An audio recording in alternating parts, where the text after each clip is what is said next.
It was incredible. They were blocking business. So they weren't just standing up for rights, they were taking away rights. And I'm telling you, Brian, it was incredible to see, real American folk heroes like John Lewis, who were brutalized and stood up for civil rights. Folks were there using the instruments that helped gain civil rights to try to take away people's civil rights. And his whole point was when he, went ballistic, and we saw that during the live Periscope because they turned off the C-SPAN cameras, he was saying the issue, it wasn't the gun control issue that killed those people down in Orlando. It was Islamic terrorism, and that's what Louis Gohmert was saying. We asked you what you thought, and you have some strong opinions today. Patricia on Facebook, she wrote, I think the Democrats are a little mixed up. Why don't they do something about all the illegal guns on the streets of Chicago instead of trying to disarm law-abiding citizens? Sally says it's all for show. Sorry, not interested in that circus. And Lopez tweets, this is embarrassing, and the very reason Trump has to get in, he will separate the children from the adults. You know what? I think this could actually mobilize the right, because the people on the political right are probably going to say, do we really want people like that in charge? And then on the political left, it's going to mobilize them because they're going to say, look, the only way we can get anything done is if we take back the House and the Senate. Right. I think the country realizes guns are here.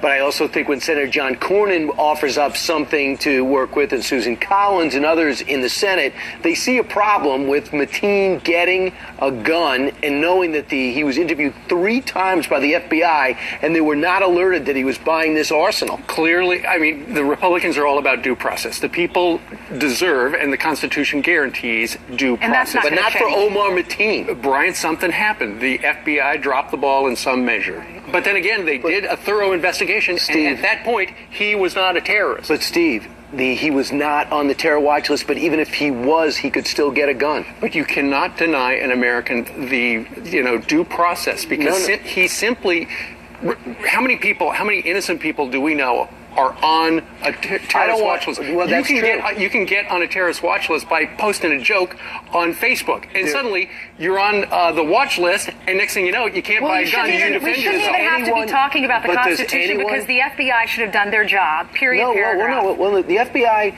interviewed him 3 times, but even in 2013, 2014, when he was on the list, he could still walk into that gun shop and get that gun, and the FBI wouldn't have been notified. That's you the said problem. The operative phrase. They interviewed him 3 times. Enough is enough. No, but Why? But I'm saying that they didn't arrest him, but he was on the watch list. There's 64,000 on the watch list, over 800,000 or 400,000 on the no-fly list. So if you want to get something done, say, hey, 6 months, we're going to thin out this list that started in 2003 after the 9/11 attacks, and then we're going to find a way to stop the next terrorist, like his dad, who seems to be a guy with a dicey background, and him, and whoever he might have been talking to on the phone, as Catherine Herridge was saying that he might have been talking to somebody else last night on the outside, and we should find a way that he doesn't get a gun. Or better yet, Steve, if you want to keep the watch list going, if you want to keep the investigation going, that gun store owner, who has to be an upstanding American citizen, the first one that rejected him, gets a call to the FBI, and the FBI says, okay,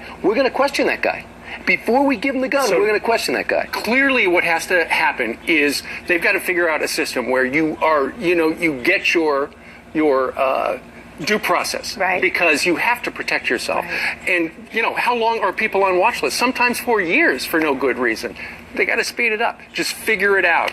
And that's the problem right now. That's why, and keep in mind, the 4 Senate bills that were considered earlier in the week, not a single one of them would have stopped what happened in Orlando, or would have stopped Sandy Hook, or would have stopped San Bernardino. That is just a fact. But if you take 72 hours to look at the guy's background, and the FBI has to be notified, and until they sign off, you don't get your gun, that's it. If the FBI is overwhelmed, you're going to have to wait. We wait in the mail for licenses.